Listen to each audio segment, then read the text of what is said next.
Welcome into Inside Carolina's Next Level. I'm your host, Tommy Ashley. Other host, Greg Barnes, you see on the screen. This is 2 or 3 months in, Greg. It seems like it's flown by, and we've had some interesting guests so far. We've got another good one today, don't we? Yeah, for sure. I think Adrian Atkinson has done a lot for North Carolina fans over the, I don't know, what, Adrian, 2 decades pretty Yeah, much. almost 20 years now. Yeah. Really kind of breaking down where North Carolina is having success, where they're struggling, where guys thrive, where they have weaknesses. And it really brings a different level to kind of understanding what North Carolina basketball is about. And so, yeah, Tommy, it's great to have Adrian on.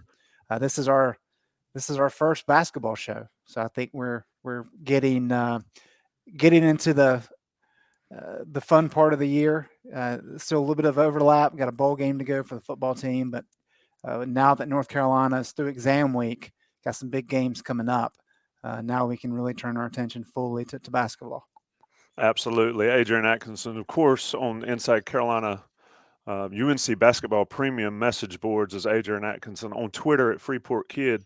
Listen, folks, and I said this off the air with these guys. These guys, two guys here, are the numbers gurus for Inside Carolina. I watch, and I'm a feel guy, a gut guy. Adrian and Greg can bring the numbers, so I'm gonna get Adrian. I'm gonna get you in right away. And I mentioned the tweet earlier and the discussion it brought to the Inside Carolina message board. So I'm gonna start with it, and I'm gonna let you sort of talk about um, first thing, how you got to be so brilliant to do these numbers, but then break down the Caleb Love tweet. Start with yourself first, and then let's move into Caleb Love. Yeah, I've always kind of been a numbers guy. I've always been a huge sports fan. I read the Bill James abstracts growing up, and it's kind of started with baseball, which was bigger. I grew up in the 80s and 90s, and the basketball kind of analytics hadn't really, Dean Oliver hadn't written basketball on paper yet, which was kind of a revolutionary book that started that whole movement. But yeah, I used to play Stratomatic and do all kinds of nerdy stuff that involves sports and numbers. And I was an economics major in college and did a lot of quantitative stuff. I'm a data scientist in my day job, so I've always been around data and numbers, and I've always loved basketball. So that's just kind of the way I approach. When I watch the game, I kind of think about it from that kind of quantitative or analytical perspective. So it was kind of like a natural way to combine those two things I'm pretty passionate about. And like Greg was saying, I've been charting the Carolina games for almost 20 years now. And that's just, I'll just watch when the game's live, I'll just kind of watch it like a fan. But then I'll go back and break down the recording kind of frame by frame almost, rewinding it a bunch. And, like all the different lineup combinations, where the shots are taken, how well contested they are, come up with like a defensive box score, assigning like credit and blame. And, all kinds, how the set Carolina runs, how many passes there are, how late in the shot clock it goes, collecting all that data, putting it in a database, and then kind of you can kind of play with numbers and look at different splits and break it down based on all that data you collect. So I've been doing that for, I guess, since the 2005 season. Wow. Yeah, I jumped right in the deep end with the Caleb Love deal, but I want to stay here for a second. My brothers played Stratomatic baseball when I was little. I grew up in the 70s and 80s and 90s, and I guess 2000s, still growing up. Uh, but I always found it fascinating. And folks that in your position that do this stuff always started with baseball because you're right, the numbers. And I'm a little bit of a mixed bag when it comes to the analytics of baseball because I don't like the shift. I don't like stuff that they've changed the game. So that's fascinating to hear you talk about it. Um, and it's definitely big brain stuff. I wish I knew you when I was at Carolina because Economics 10, the basic one, man, that changed my life and not for the good. It was a rough time, Greg. I know you're smart with numbers too. Economics 10, hated it, hated that place. And so it's good to have smart folks on the show. So let me ask you, let me get back to my first question. Is Caleb Love on the court and off the court? Break it down for us and break it down why it's relevant to this team. And then I sort of want to lead that discussion into of the expectations coming in, because I think Caleb Love's improvement in all aspects of the game was a big part of the renewed expectations for this season. Yeah, the tweet itself was Carolina has been 10 points better per 100 possessions offensively with Love on the floor, but defensively they've been 30 points per 100 worse with Love on the court. So overall, they're getting outscored by 20 points per 100. And a typical game has like 70 possessions, so they're getting like outscored by 15 points a game maybe with Love on the court. And on Twitter, there's not a lot of nuance. It's 180 characters or whatever it is now. So, and I always have like the caveat of small sample size. It's only 10 games. Love plays 36 minutes a game, so he's hardly ever off the court. So, I mean, take that number with like a huge grain of salt. But anytime you have that big of a 30-point difference is huge on the defensive end. So, I mean, there probably is something there. And when I do my defensive charting, Love has consistently been near the bottom this year in terms of like stop percentage and just allowing whoever he's guarding to score more than he's getting defensive stops. So I mean it's consistent with I think the eye test and some other more quantitative things. So yeah, that's an interesting I think a lot of people overreacted and said Caleb Love is obviously very important. We need him on the court. And I wasn't trying to say Love should not play or replace him in the starting lineup. The team is obviously better offensively with Love. The numbers reflect that. But then it's like, what's going on in the defensive end, right? So it's just I'll go ahead, Greg. No, I think Caleb Love is probably a perfect test case for statisticians like yourself, just because there's so much that he can do well when he's on, and when he's not on, there's a lot that can go wrong. Is there any way to quantify kind of his value? And what I mean by that is everybody's seen the games where, I mean, granted the championship game, he was injured, so that changes a little bit, but he missed 19 shots in that game. Yet Carolina doesn't get to that game if he doesn't have what I thought was probably the best half of basketball I've ever seen in the second half against UCLA in the Sweet 16. And then, of course, hitting one of the biggest shots in Carolina history against Duke in the Final Four game. Is there, from your perspective, is there kind of a way to quantify his value, knowing that his ups are so high and his lows are so low? Yeah, that's a good question. And obviously you can do clutch is like kind of a controversial thing. Sure. And like people say there aren't really clutch players. But I mean, you can do things kind of descriptively, right? You can do like win probability added kind of things. Say this player might not be clutch, but he's done all these clutch things. And you can kind of tell the story like he's added 5 wins based on these plays, these clutch shots he's made. So that's one way to look at it. Yeah, and like what you're saying is more of like kind of a ceiling versus floor, or like, having Caleb Love on the team raises the team's ceiling. He's capable of having these really huge games. So that's harder to quantify, I think, or that's maybe more of a gut thing. But even when he's missing those 19 shots, or having his gravity, or his scoring presence on the court is valuable. He's not somebody that you can. He's still getting those defensive eyeballs. He's getting a lot of defensive attention to open things up for other people. So just having a guy like that who's capable of going off for 30 points, or knocking down 5 shots in a row, even when he's cold on a given night or stretch of a game, having him on the court is valuable because of the defensive attention he draws. So there is like some qualitative, or it's hard to measure, but it's kind of an inherent value that he brings. Yeah, one thing I think about when I think about Caleb is I know for years it seemed like statisticians kind of dismiss the idea of the hot hand, right? And that when you look over the course of a massive sample size, it really doesn't work. It's kind of like if you flip a coin 100 times, there's going to be stretches where you land on tails 10 times in a row. They've kind of moved away from that, though, haven't they, in terms of being able to say, okay, it actually is kind of a real thing now? Yeah. I mean, there's still some back and forth in that Yeah. in the literature, but yeah, there have been some researchers who have said we can actually find it in the data, and it's it's confounded by when guys get hot, they take kind of those heat check shots. So if you're not controlling for quality of the shot or like openness of the shot, and I mean they've done it like just on foul shots and like in a practice or gym setting where it's taking 100 foul shots in a row. It's like a lab controlled setting, but in Yeah. games there's all kinds of confounders that are hard to control for. Yeah.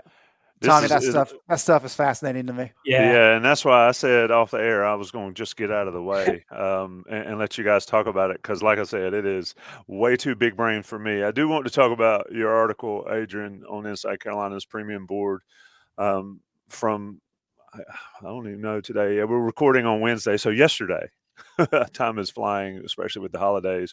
Just sort of talk about the shot selection article you put up there and sort of how you broke it down. I mean, some great stats in here, and you mentioned gravity, and that's an interesting point because we talked a lot about that on Game Plan podcast and on other football podcasts about Josh Downs' gravity for everybody else. So just sort of go into that a little more, maybe for the basketball crowd that maybe hasn't heard that term enough. You do use it in the article talking about Brady Manick, and I think that is, I don't know if we can measure that. His impact last year in any other way other than saying they went to a championship game after looking very similar to that they look right now. But sort of speak to the shot selection, how you came down to that, and we'll get into that a little more. Yeah, I mean, gravity is, I mean, I like Steph Curry's like the kind of canonical example of a guy who just, even when he doesn't have the ball, he's moving without the ball, he's drawing defensive eyeballs, and, he's just totally shifting the way an offense can play. And Manick's no Steph Curry, but he was the kind of a no catch guy. You can't help off of him. And he was always just a threat. And I mean, a lot like Hubert Davis obviously has a modern system in terms of spacing, but spacing is kind of like a formation. It's where guys line up. There's usually a guy in each corner, so you have like kind of optimal spacing. But spacing and gravity are kind of correlated, but it's not like you can have ideal spacing, but if you have Leaky Black in a corner and Puff in a corner, you still have defenders cheating in on Armando, so you don't really get the spacing you're spaced, but you don't have the gravity in those corners. So you need the right personnel, you need the right system. Like Roy's old systems didn't always have ideal spacing, but when they had the right mix of personnel, they had enough gravity, I think, or enough threats on the court that they were able to get the spacing they wanted. As it relates to shot selection, well, I guess that's just kind of a metric I measure shot selection based on how open a shot is. Obviously, in analytics, it's like, free throws, layups, and 3-pointers are kind of like the holy grail of shot selection. It's not saying like never take mid-range shots, but it's saying these are like relatively low percentage opportunities. And Carolina's been taking a ton of them this year, especially the starting guards. Their mid-range are way up from last year, as a function of total shots. So that's something I wrote about in the article. Yeah, folks need to check that out. It's good stuff. I mean, I remember Rick Pitino saying, God, I guess back in '95 when he had Kentucky rolling, that the worst shot on the court was a 19-foot-2. And that sort of goes to your discussion of That was non-close controversial back then, Tommy. I know. People were fired up about it. He was like, either shoot a free three-pointer or dunk it, and nothing else in between. And Carolina certainly has got some guys that fall into the non-close two, quote unquote guy. Go ahead, Greg, because like I said, big brain stuff. I'm getting Well, out of the way. let's take a step back, Adrian, and kind of take a kind of a big picture here. When just looking at some of the KenPom stats, you comparing this year to last year, there's a lot of similarities, which shouldn't be a surprise. I mean, it's basically the same system and most of the same parts. Just kind of want to get your opinion on where have things improved, maybe as you would expect them to from year to year, and where maybe have they not? Because one of the two things that really stand out to me. One being that the team is not rebounding the ball comparatively as well as they did last year, really on both ends. And then, of course, everybody made the big deal about Carolina doing such a good job against the Citadel in terms of assists and made baskets. That was a good thing, but they're still kind of well below where they were last year. And I think right now they're 306th nationally in assists to made field goals, which is for a North Carolina team just seems out of bounds. Yeah, like you said, it looked way better yesterday. It looked way better against Georgia Tech. So I think they're moving in the right direction there. I guess one of the big kind of X's and O's changes they made was having Baycott be a rim runner again. They were doing a lot of secondary like transition drag screens where they weren't having, in the traditional Carolina Roy Williams style is you have that rim running big, every time he's sprinting to the front of the rim, and then you've got a trail big who comes down. You can play high low and swing on the perimeter and look for that entry pass. And they had gotten away from that for the first 7 or 8 games. We're using a lot of drag screens or just getting into like their half court sets. So they weren't really playing through Armando or looking to get those early post ups. But now they're doing that, and I think that kind of gives, when you're setting that early ball screen, it kind of puts the onus on the guards right away to then make that read. And sometimes it's an early shot. So I mean, but you're not really, your mentality is not really let's try to feed the post or let's move the ball around the perimeter and try to get a post entry. And I think the last 2 games they've been doing a lot of that. And I mean that's really going to help with the assist numbers. I think it's just to have that more inside out. Hubert talks about it a lot. We want to be an inside out team, but they weren't really kind of living that the first 7 or 8 year. But lately they have been getting those post touches, kind of early and often. Does that play a role in tempo a little bit? Because it seems like their tempo has been down. I know they did a better job, scored 100 points Tuesday, but does that factor in as well? Yeah. I mean, under when Coach Williams was there, it was primary, push the ball hard, try to score in primary. If that's not there, they get that quick ball reversal. They set up secondary. They're always looking for that rim running big as soon as they can get it.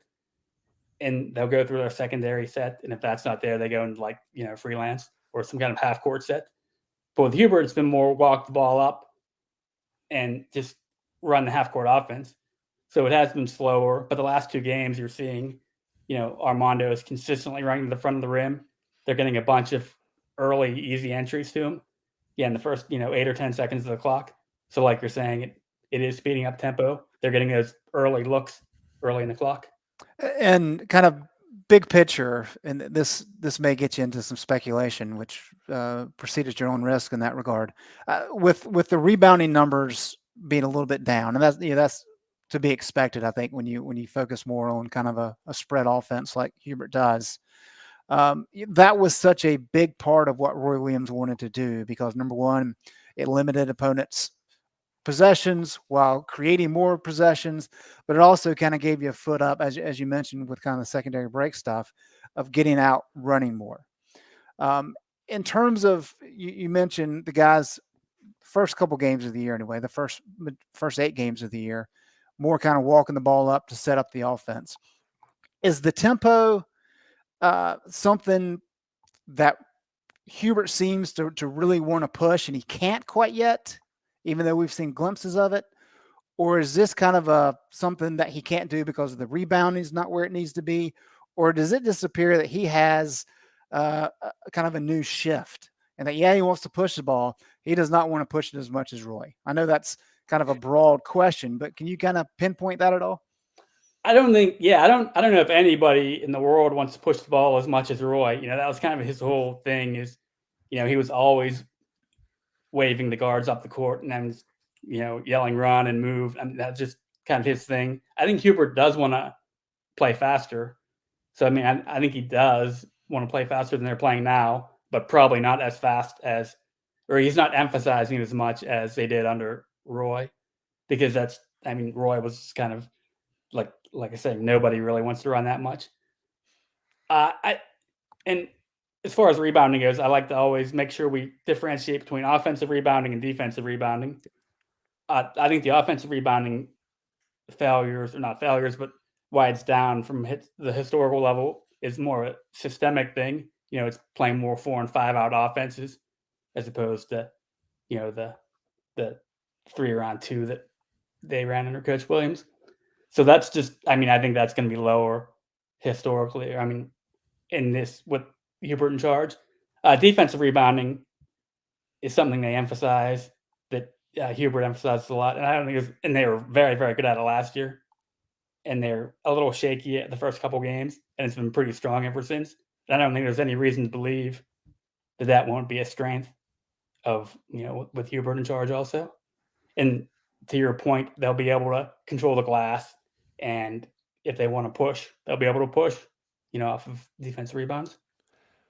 Adrian, let me ask you a question going back to shot selection article. Couple bullet points in there I find interesting.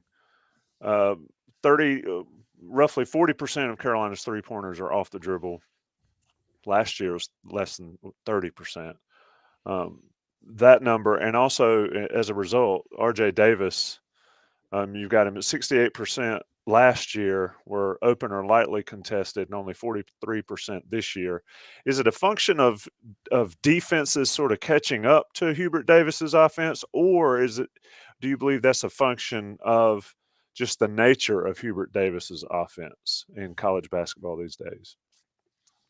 I think it's mainly Carolina just wasn't executing as well, and the guards weren't really. The guards were just taking bad shots for the most part. Like, they can get better shots. They have in the last couple games. Almost everything they got yesterday was a catch and shoot three. I think 5 of Caleb's 6 were catch and shoot. He did make one off the dribble in transition.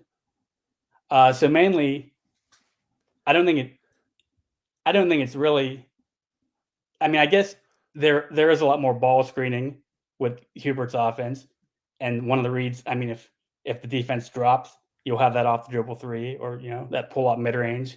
So that's a shot the guards need to be able to make, and it wasn't really there as much in Roy's offense. So there's a little bit of a systemic element to it, but I think they still want to get those post touches and then kind of play inside out, or get the drive and kick action to get more of those catch and shoot threes. I don't think there's any offense that wants to get all those off the dribble threes. It's a tough shot. So those aren't ideal shots, at least in my opinion. Adrian, just kind of looking at the individual players, has there been anybody that's kind of stood out to you that's kind of elevated their play from last year thus far?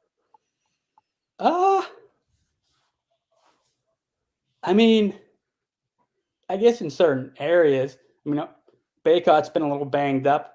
He's not finishing around the rim nearly as well. But if he's a little bit injured, so I think RJ's defense has been better than it was last year, but he's not shooting the ball as well. Caleb's probably been a little bit worse on both ends. I guess, yeah, I'm trying to think. DeMarco Dunn made a big leap until he got, he broke his wrist or thumb, whatever it was. He was an obvious guy that made a pretty good improvement.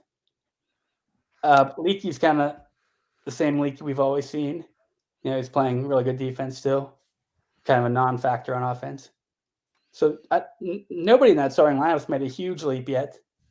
So that's probably one of the reasons for the slow start, I guess. Yeah, and I think one of the other big numbers that jumps out is the fact that they're shooting 31.5% from three, which is near the bottom of the country. So just seeing improvement from that kind of reversion to the mean, if you will, that should help things. But let me ask you this, just from the numbers that you've looked at and all the games that you've scouted thus far, a lot of people have panicked that, hey, this was a team that came into the year as the number 1 team in the country. Now they're outside the top 25. When you start looking at, okay, they lost to Virginia Tech, but that was on the road without Armando. Bama's proven to be pretty good. Iowa State, that was kind of a unique game with the kid getting hot the way he did. Is there any reason for fans to be panicking at this point, given what you've seen thus far? Fans are going to be fans, right? They're going to overreact to losses. I think the nature of having those 4 games all in a row, if it was like a loss and a couple wins and maybe back-to-back losses, a couple more wins, another loss, that's easier to stomach maybe than 4 losses in a row. And I don't necessarily know if Carolina was an overwhelming number one. I know they were voted number one, but if you look at them last year, they weren't certainly dominant. They had the great run in March, but even then they only got up to around, they were in the top 20 in Ken Palm, but they weren't like even a top 10 team after that run. So I mean, I guess it kind of depends on your expectations, right? If you're expecting like a 2009 or 2012 or 2005 type wire to wire, just dominant, top three, top five team, then you probably are disappointed. I personally didn't know, or I didn't feel that it was that type of juggernaut, and there would be some bumps along the way. But I am surprised by how poorly they started out on defense this year. The defense was very strong to end the year, and it kind of, there's been some regression in terms of team defense. And I mean, Nance is new to the system, and they've got a bunch of new bench guys. But still, I'm surprised the defense has kind of slipped to where it was at the beginning of last year. Yeah, Tommy, I made the point on one of the threads a couple of days ago. They were talking about, the scheduling's kind of what tripped North Carolina up, or did it trip North Carolina up with having to go to Portland and then having to go directly to Indiana, and then going from there to Blacksburg. And I just went back and looked at the 2009 team, which went out to Maui, and then they came back, and after a short trip home from Maui, they went out and opened the arena in Asheville, and then they went to Detroit to play Michigan State, who ultimately made the national championship game. And Carolina's average margin of victory during that stretch, in which they were undefeated, was like 34.8 points. And so Adrian's point there is important in terms of, if you're thinking that this Carolina team was going to be a team that came in and just beat anybody that was outside the top 25 by 30 points, that's not it. There was nothing really to suggest that was going to happen. Now, I think we can all agree this is a top 25 team. They may not have that number beside them right now, but they will get to that point. But this was a team that had a lot of things they needed to work on.